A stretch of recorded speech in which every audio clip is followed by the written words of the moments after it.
ओम शांति। आज 27 फरवरी 2025 के साकार मधुर महावाक्य हैं। सतगुरुवार वरदानी दिवस की बहुत बहुत हार्दिक शुभकामनाएं। वरदानी दिवस पर परम सतगुरु अपना वरद हस्त हमारे सिर पर रखते हुए हमें वरदान देते हैं, शक्तियों से भरपूर करते हैं। आज भी बहुत ही सुंदर सुखद वरदान दिया है। अव्यभिचारी और निर्विघ्न स्थिति द्वारा फर्स्ट नंबर में आने वाले बाप समान भव। बाबा उन बच्चों को जो निर्विघ्न स्थिति में रहते हैं, अव्यभिचारी याद में रहते हैं, ऐसे बच्चों को सदा ही आगे बढ़ने का चांस देते हैं। अव्यभिचारी स्थिति अर्थात एक की ही याद, भले ही कोई विघ्न आए लेकिन आपकी स्थिति को ना हिलाए। निर्विघ्न का मतलब ये नहीं कि कोई विघ्न ना आए, विघ्न भले आए पर आपकी स्थिति को लेके ना जाए।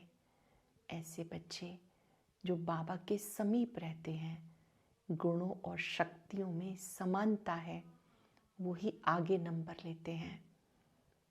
बाबा ने याद दिलाया, इस साइलेंस की शक्ति से नेगेटिव को पॉजिटिव में परिवर्तन करो। ये बहुत बड़ी पावर है। नेगेटिविटी कितनी भी आए, आप उनको अपनी शक्ति से पॉजिटिविटी में बदलते जाओ। सत्संग की महिमा भक्ति मार्ग में भी गाई जाती है। सत्संग का अर्थ है जब आपकी बुद्धि सत्य परमात्मा के साथ जुड़ जाए, हाथों से कर्म करते भी मन बुद्धि से उसे याद करते रहना है। बाकी स्थानों पर तो बैठ करके सत्संग करते हैं। ज्ञान मार्ग में उठते बैठते चलते फिरते हम सदा ही सत्संग में हैं, और ये सत्संग आपको बहुत शक्तिशाली बनाता है। ये सत्संग निर्बल को बलवान बना देता है, आत्मा को पावन बना देता है, 21 जन्मों के लिए माला माल कर देता है। यही सत्संग जिससे आत्मा पावन बनती है। बाबा कहते तुम बच्चे सदा ही सत्संग में हो, और ये संगम पर ही सत्संग मिलता है। अपने आप से पूछेंगे, मैं बाबा को कितना याद करता हूँ, कितनी बाबा की सेवा करता हूँ। जो बच्चे सच्चे दिल से मददगार बनते हैं, वो सदा खुशी का अनुभव करते हैं। ऐसे सत्संग में रहने वाले ही भविष्य में ऊंच पद प्राप्त करते हैं। बाबा कहते एम ऑब्जेक्ट को सामने रख पुरुषार्थ करो। आपकी एम ऑब्जेक्ट है नर से नारायण, नारी से श्री लक्ष्मी बनना। बेहद खुशी होनी चाहिए कि हम ऐसा बनने के लिए रोज पढ़ रहे हैं। कभी भस्मासुर नहीं बनना। कई बच्चे चलते चलते भस्मासुर बन जाते हैं, अपने को आप पे ही भस्म कर देते हैं। जो बाबा ने श्रीमत दी, हम उस पे नहीं चले, मनमत पे चले, परमत पे चले, ऊंच पद पाने के हम हकदार नहीं बन सकते। ऐसे बच्चे स्वयं को स्वयं ही भस्म कर देते हैं। आज हम सब चलते फिरते भी ये अनुभव करेंगे, मैं निर्विघ्न आत्मा हूँ, मैं सत्य संग में हूँ। सत्य बाप के संग से मैं आत्मा शक्तिशाली बन रही हूँ, पावन बन रही हूँ। मुझ आत्मा में परमात्मा शक्तियों का संचार हो रहा है। जो भी मिलेंगे उन्हें भी भ्रिकुटी में आत्मा देखते हुए अंतःकरण से वरदान देंगे। मास्टर सर्वशक्तिवान भव, सहज योगी भव, कर्म योगी भव। सुनते हैं बाबा के मधुर बोल। ओम शांति। Good morning. बाबा कहते मीठे बच्चे, सत्य का संग ज्ञान मार्ग में ही होता है। अभी तुम सत्य बाप के संग में बैठे हो। बाप की याद में रहना माना सत्संग करना। प्रश्न है, सत्संग की आवश्यकता तुम बच्चों को अभी ही है। क्यों? क्योंकि तमो प्रधान आत्मा एक सत बाप, सत्य टीचर, सतगुरु के संग से ही सतो प्रधान अर्थात काली से गोरी बन सकती है। बिना सत्संग के निर्बल आत्मा बलवान नहीं बन सकती। बाप के संग से आत्मा में पवित्रता का बल रहता है। 21 जन्म के लिए उसका बेड़ा पार हो जाता है। बच्चे सत्संग में बैठे हो, सत्य के संग में कलब कलब संगम पर ही बच्चे बैठते हैं। दुनिया तो ये नहीं जानती कि सत्य का संग किसको कहा जाता है। सत्संग नाम ये अविनाशी चला आता है। भक्ति मार्ग में भी कहते हैं हम फलाने सत्संग में जाते हैं। अब वास्तव में भक्ति मार्ग में कोई भक्ति आदि करते हैं, सत्संग होता है ज्ञान मार्ग में। अब तुम सत्य के संग में बैठे हो, आत्माएं सत्य बाप के संग में बैठी हैं। और कोई जगह आत्माएं परमात्मा के संग में नहीं बैठती। बाप को जानते ही नहीं, बल कहते हैं हम सत्संग में जाते हैं, परंतु वो देह अभिमान में आ जाते हैं, देहधारियों के संग में। तुम देह अभिमान में नहीं आएंगे, तुम समझेंगे हम आत्मा हैं, हम सत्य बाबा के संग बैठे हैं। और कोई भी मनुष्य सत्य के संग में बैठ नहीं सकता।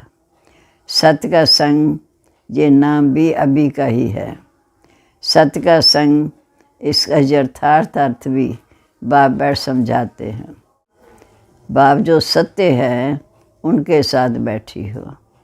वो सत्य बाप है, सत्य टीचर है, सत्य गुरु है। तो गोया तुम सत्य संग में बैठे हो। फिर बात जहाँ वह घर में बैठे हो, परंतु अपने को आत्मा समझ बाप को याद करते हो। हम आत्मा सत्य बाप को याद कर रही हैं, अर्थात सत्य के संग में हैं। बाप मधुबन में बैठे हैं। बाप को याद करने की युक्तियाँ भी अनेक प्रकार की मिलती हैं। याद से ही विकर्म विनाश होंगे।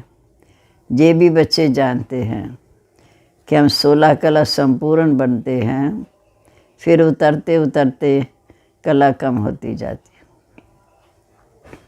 जैसे जन्म मरण के चक्कर में आते कला कम हो जाती है।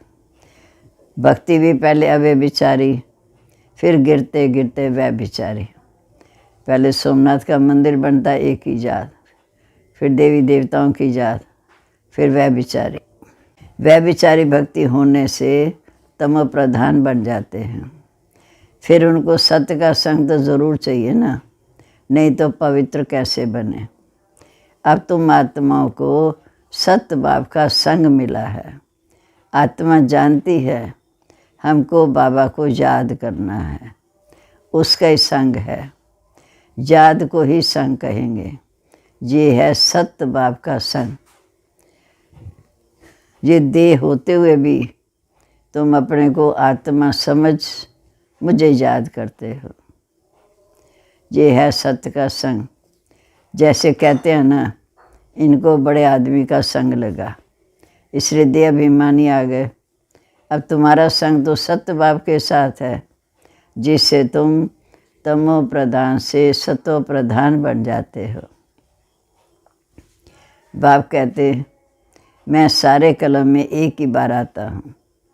अभी आत्मा का परमात्मा के साथ संग होने से तुम 21 जन्म के लिए पार हो जाते हो। फिर तुमको संग लगता है देहभान का। ये भी ड्रामा बना हुआ है।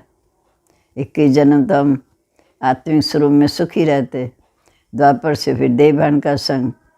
अब आप कहते मेरे साथ तुम बच्चों का संग होने से तुम सतो प्रधान बन जाते हो, जिसको गोल्डन एज कहा जाता है। साधु संत आदि तो समझते हैं आत्मा निर्लेप है, सभी परमात्मा ही परमात्मा है। तो इसका मतलब परमात्मा ही में खाद पड़ती है, जन्म मरण के चक्कर में आते हैं। बाप कहते क्या मुझ परमात्मा में खाद पड़ती है? नहीं, मैं तो सदैव परम धाम में रहता हूँ। क्योंकि मुझे तो जन्म मरण में आना नहीं है। ये तुम बच्चे जानते हो। तुम्हारे में भी कोई का संग जास्ती है बाप के साथ, कोई का कम। कोई तो अच्छी रीति पुरुषार्थ करते, योग में रहते। जितना समय आत्मा बाप के संग में रहेगी उतना फ़ायदा है, उतने विकर्म विनाश होंगे। बाप कहते हे आत्माएं, अब मुझ बाप को याद करो, मेरे संग में रहो। मुझे ये शरीर का आधार लेना पड़ता है, नहीं तो परमात्मा बोले कैसे, आत्मा सुने कैसे। अब तुम बच्चों का संग है सत्य बाप के साथ। सत्य बाप को निरंतर याद करना है, आत्मा को सत्य का संग करना है। आत्मा भी वंडरफुल, परमात्मा भी वंडरफुल, दुनिया भी वंडरफुल। ये दुनिया कैसे चक्कर लगाती है, वंडर है। तुम सारे ड्रामा में ऑल राउंड पार्ट बजाते हो, अर्थात शुरू से लेकर अंत तक पार्ट बजाते हो। तुम आत्मा में 84 जन्मों का पार्ट ढूंढा हुआ है, वंडर है। उसमें भी तुम आत्माएं सबसे जास्ती ऑल राउंड हैं। नाटक में कोई का शुरू से पार्ट होता, कोई का बीच का होता, कोई का पिछाड़ी का होता। ये सब हद के ड्रामा। अब साइंस का इतना जोर है, सज्ज में कितना ही उनका बल रहेगा। नई दुनिया कितनी जल्दी बनती होगी, वहाँ पवित्रता का बल है मुख्य। अब यह निर्बल, वहाँ है बलवान। ये लक्ष्मी नारायण बलवान है ना। अभी रावण ने बल छीन लिया, अर्थात उतरते उतरते बल खत्म हो गया। फिर तुम उस रावण पर जीत पाकर फिर बलवान बन रहे हो। अभी तो उस रावण पर जीत पाकर कितना बलवान बनते हो। जितना सत्य का संग करेंगे, अर्थात आत्मा जितना सत्य बाप को याद करती है उतना बलवान बनती है। पढ़ाई में भी बल मिलता है, तुमको भी बल मिलता है। सारे विश्व पर तुम अपना हुक्म चलाते हो, राज करते हो, हुक्म चलाते हो। आत्मा का सत्य के साथ योग सिर्फ संगम पर ही होता है। बाप कहते आत्मा को मेरा संग मिलने से आत्मा बहुत बलवान बन जाती, क्योंकि बाप है वर्ल्ड ऑलमाइटी अथॉरिटी, सर्वशक्तिवान। उन द्वारा बल मिलता है। इसमें सब वेदों शास्त्रों के आद मदंत का राज आ जाता है। अब बाप ऑलमाइटी है, तुम भी मास्टर ऑलमाइटी बनते हो। विश्व पर तुम ही राज करते हो। ऐसा राज्य जो तुमसे कोई छीन भी नहीं सकता। तुमको मेरे द्वारा कितना बल मिलता। बाबा कहते मेरे द्वारा तुम्हें कितना बल मिलता है। इनको भी बल मिलता है, ब्रह्मा बाबा को भी। जितना बाप को याद करेंगे उतना बल मिलेगा। बाप बच्चों को कोई तकलीफ़ नहीं देते, सिर्फ कहते मुझे याद करो। अब 84 का चक्कर पूरा हुआ, अब वापस घर चलना है। ये समझना कोई बड़ी बात नहीं है। जास्ती रेज़गारी में जाने की दरकार नहीं। ये समझना कोई बड़ी बात नहीं है। बीज को जानने से ही सब कुछ जान जाते हो। नटशेल में बुद्धि में आ जाता है। ये बड़ी विचित्र बातें हैं। भक्ति मार्ग में मनुष्य कितनी भक्ति करते हैं, मेहनत करते हैं, फिर भी उनसे प्राप्ति कम है। तो बाप आकर तुमको विश्व का मालिक बनाते हैं। हम योगवाद से विश्व का मालिक बनते हैं। यही पुरुषार्थ करना है। भारत का योग मशहूर है। योग से तुम्हारी आयु कितनी बड़ी हो जाती है। सत्य के संग से कितना फ़ायदा होता। आयु भी बड़ी, काया भी, शरीर भी निरोगी बन जाता। ये सब बातें तुम बच्चों की बुद्धि में बिठाई जाती हैं। और कोई का भी सत्य बाप के साथ संग नहीं है, सिवाय तुम ब्राह्मणों के। तुम प्रजापिता ब्रह्मा की संतान हो। तुम्हें इतनी खुशी होनी चाहिए कि हम दादे पोते हैं। वर्षा भी दादे से मिलता है, अर्थात शिव बाबा से मिलता है। ये है याद की यात्रा। बुद्धि में यही सिमरन रहना चाहिए। उन सत्संगों में तो एक जगह जाकर बैठते हैं जहाँ वो बात नहीं है।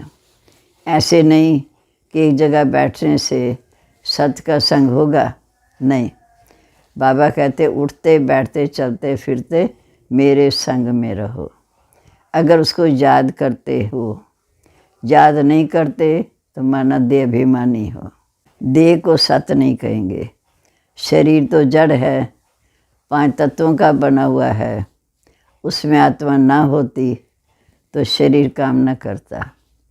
परंतु आज मनुष्य के शरीर की वैल्यू नहीं है और सबके शरीरों की वैल्यू है। सौभाग्य तो आत्मा को मिलता है। बाबा कहते आज मनुष्य कामचिता पर बैठ हर एक अपने को भस्म कर रहे हैं तो भस्मासुर ठहरे। अभी बाप आए हैं, तुम्हें ज्ञान चिता पर बैठ देवता बनाते हैं। सारी दुनिया इस समय कामचिता से भस्म हो रही है, तमो प्रधान काली हो गई। बाप आते हैं, बच्चों को काले से गोरा बनाते हैं। तो बाप बच्चों को समझाते हैं, मीठे बच्चे देह अभिमान छोड़ अपने को आत्मा समझ मुझे याद करो। बच्चे स्कूल में पढ़ते हैं, फिर पढ़ाई तो घर में रहते भी करते हैं।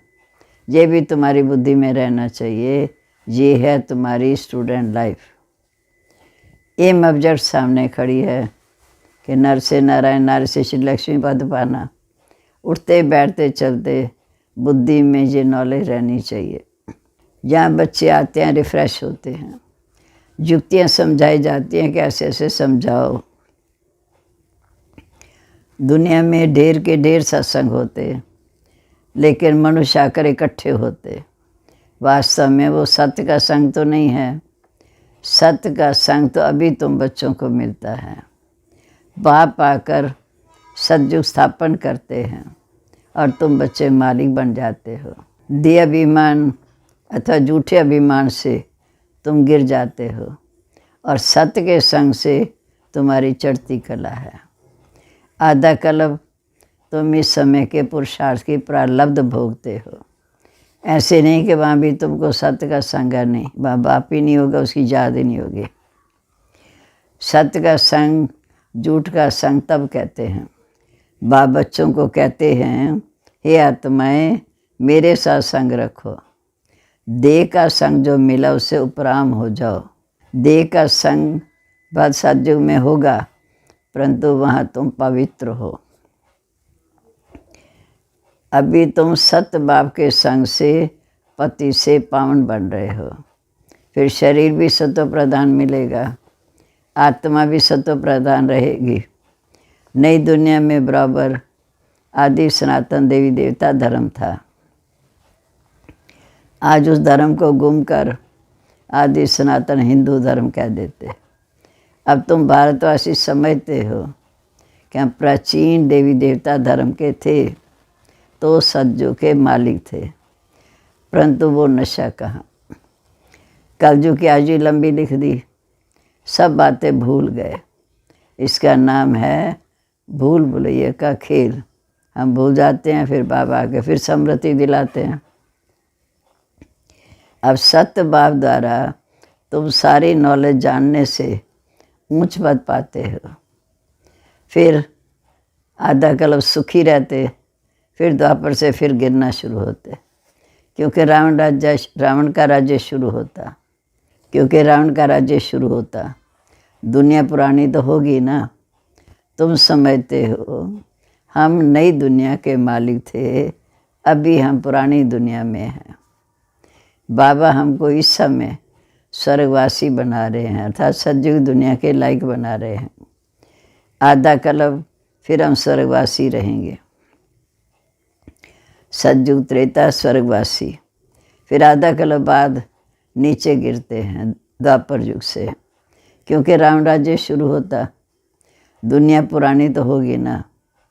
तुम समझते हो बाबा हमको इस समय पुरुषार्थ कराकर स्वर्गवासी बनाते हैं।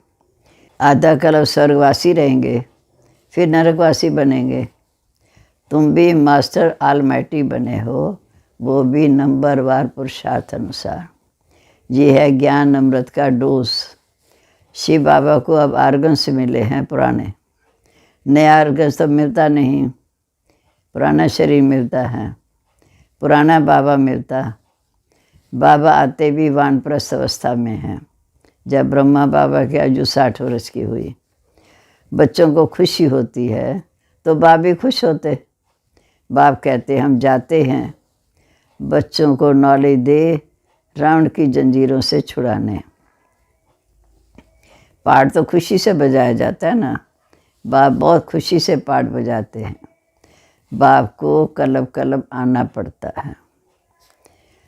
ये पाठ कभी बंद नहीं होता। बच्चों को इस समय बहुत खुशी चढ़नी चाहिए। जितना सत्य का संग रहेंगे उतना हमें खुशी बढ़ती जाएगी। याद कम करते हैं तो खुशी भी नहीं रहती। बाप आए हैं बच्चों को अपनी मलकियत जदा देने, तो बच्चे सच्ची दिल वाले हैं, उन पर बाप का बहुत प्यार रहता है। सच्ची दिल पर साहिब राजी। अंदर बाहर जो सच्चे रहते हैं बाप के मददगार बनते हैं, सर्विस पर तत्पर रहते हैं, वही बाप को प्रिय लगते हैं। अब अपने दिल से पूछना है, हम सच्ची सच्ची सर्विस करते हैं, सच्चे बाबा के साथ संग रखते हैं? अगर सत्य बाबा के साथ संग नहीं रखेंगे तो क्या गति होगी? बहुतों को रास्ता बताते रहेंगे तो ऊंच पद पाएंगे। सत्य बाप से हमने क्या वर्षा पाया, ये हर एक अपने अंदर देखे। ये तो जानते हैं नंबरवार हैं, कोई कितना वर्षा पाते, कोई कितना, रात दिन का फर्क है। बाबा तो सबको एक समान बांट रहा है, पर कोई कितना पाते, कोई कितना। अच्छा, मीठे मीठे सिक्के लदे बच्चों प्रीत, माता पिता बाप दादा का याद प्यार, गुड मॉर्निंग। रूहानी बाप की रूहानी बच्चों को नमस्ते। हम रूहानी बच्चों की रूहानी बाप दादा को नमस्ते। नमस्ते बाबा, गुड मॉर्निंग। शुक्रिया बाबा, शुक्रिया, हमें स्वर्ग इतनी ऊंची दुनिया में चलने लायक बना रहे हैं, सतो प्रधान बना रहे हैं। अब धारणा के लिए मुख्य सार, तुम्हें जो इस देह का संग मिला है उस संग से उपराम रहना है, सत्य के संग से पावन बनना है। दूसरा, स्टूडेंट लाइफ में चलते फिरते बुद्धि में नॉलेज घूमती रहे, एम ऑब्जेक्ट को सामने रख पुरुषार्थ करना है, सच्चे दिल से बाप का मददगार बनना है। अब आज का वरदान, आज वरदानी दिन, प्यारे बाबा का वरदानी हाथ सिर पर अनुभव करते हुए सुनेंगे। अवे विचारी और निर्विघ्न स्थिति द्वारा फर्स्ट जन्म की प्रारब्ध पाने वाले समीप और समान भव। अवे विचारी और निर्विघ्न स्थिति द्वारा फर्स्ट जन्म की प्रारब्ध प्राप्त करने वाले समीप और समान भव। जो बच्चे बाप के गुण और संस्कारों में समीप हैं, सर्व संबंधों से बाप के साथ का व समानता का अनुभव करते हैं, वो ही वहाँ रायल कुल में फर्स्ट जन्म के संबंध में समीप आते हैं। दूसरा, फर्स्ट में वही आएंगे जो आदि से अब तक अवे विचार्य निर्विघ्न रहे। फर्स्ट में वही आएंगे जो आदि से अब तक अवे विचार्य निर्विघ्न रहे हैं। निर्विघ्न का अर्थ ये नहीं कि विघ्न आए ही नहीं, लेकिन विघ्न विनाशक, विघ्नों के ऊपर सदा विजयी रहे। ये दोनों बातें यदि आदि से अंत तक ठीक है तो फर्स्ट जन्म में साथी बनेंगे। स्लोगन है, साइलेंस की पावर से नेगेटिव को पॉजिटिव में परिवर्तन करना। और अब यह एक बहुत अच्छी वीडियो भी जरूर देखें।